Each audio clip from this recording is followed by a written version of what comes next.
All right, what's the difference between this ring pop and this right here? Only one ring I actually want to keep. And teaser, you could buy a pack of 15 at Target for $5.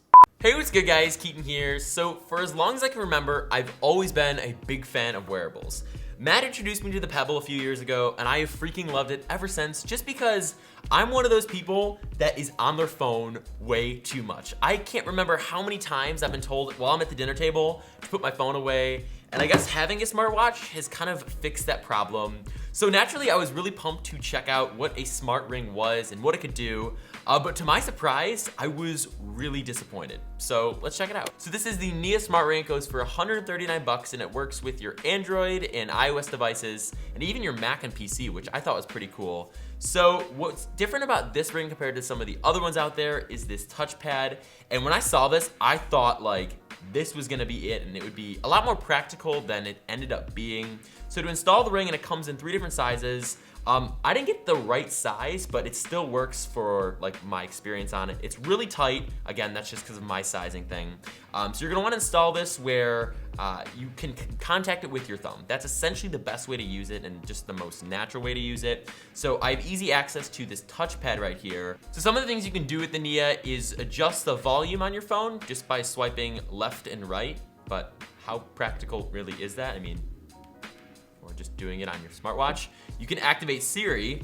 Sometimes this works for me, sometimes it doesn't. You just hold down on here. Oh, it came up that time. Like 3 seconds before it wasn't doing this. You can get notifications as there is a vibrate switch in here, so it'll vibrate when like a call or a text comes in.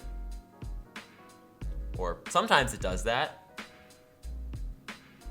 Sometimes it does that, sometimes it doesn't. So that kind of is a big problem when like that's half the reason why you'd want to buy this ring. Another thing you can do is capture pictures. So since you can swipe left and right, which controls the volume, you can naturally take pictures. So let me get a good one here. Just like that. And in terms of battery life on this guy, the company claims around 3 days worth of battery life and just a 90-minute charge.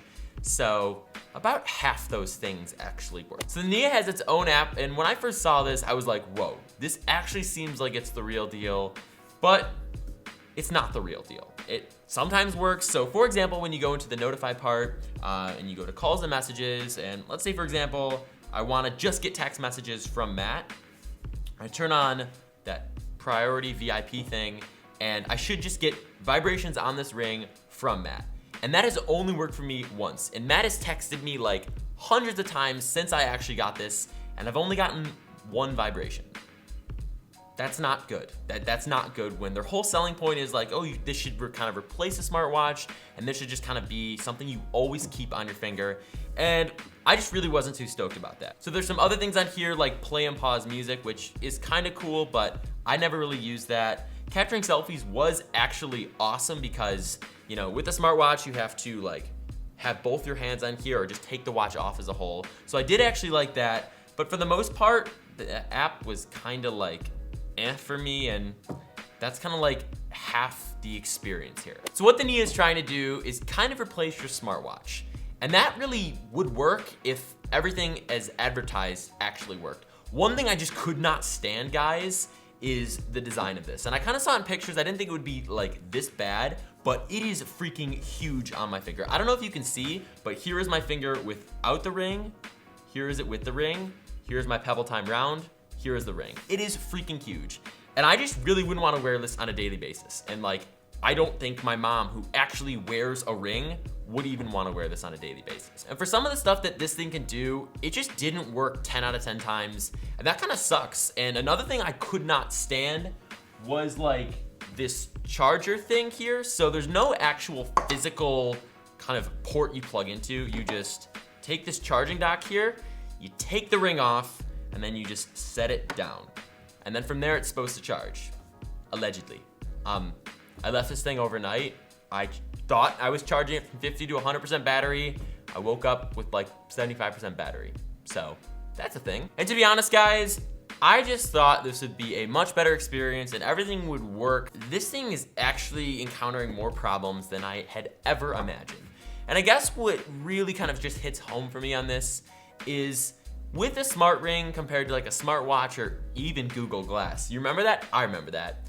you're still gonna have to take your phone out if you're using a smart ring. Now, if you're using a Pebble, for example, you could see a notification pop up, you could dismiss it and still keep your phone in your pocket, but this, you have to do the exact opposite. And that's kind of where I don't really get what this does, and I don't really get what a smart ring should be. I don't really know who this is for. To be honest, guys, is this worth $139? Hell to the no. You're better off buying a 15 pack of ring pops for $5, and you're gonna be a lot happier with these.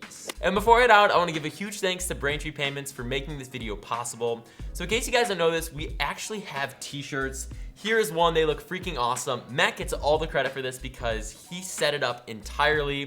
So if you guys don't know what Braintree is, they are the king in payments. Their V.0 SDK makes it super simple to integrate. You can ask Matt, he will tell you himself. And they support over 130 currencies in over 40 countries, which is pretty sweet, and chances are they accept your currency. And they support currencies like Apple Pay, Bitcoin, and Android Pay, which is just all my favorite. I'm a big fan of Apple Pay and Bitcoin, so like, naturally, I had to have this on my t-shirt site. So go and check it out in the link in the description below, or go to braintreepayments.com/Keaton to get started. So yeah, that's pretty much it for this video. If you guys enjoyed it, a like rating would be really awesome. Basically, if you skipped ahead, don't buy this thing. And go ahead and get subscribed if you haven't already, and follow me on Snapchat and Twitter, as I'm super active over there. And yeah, I'll see you guys next time.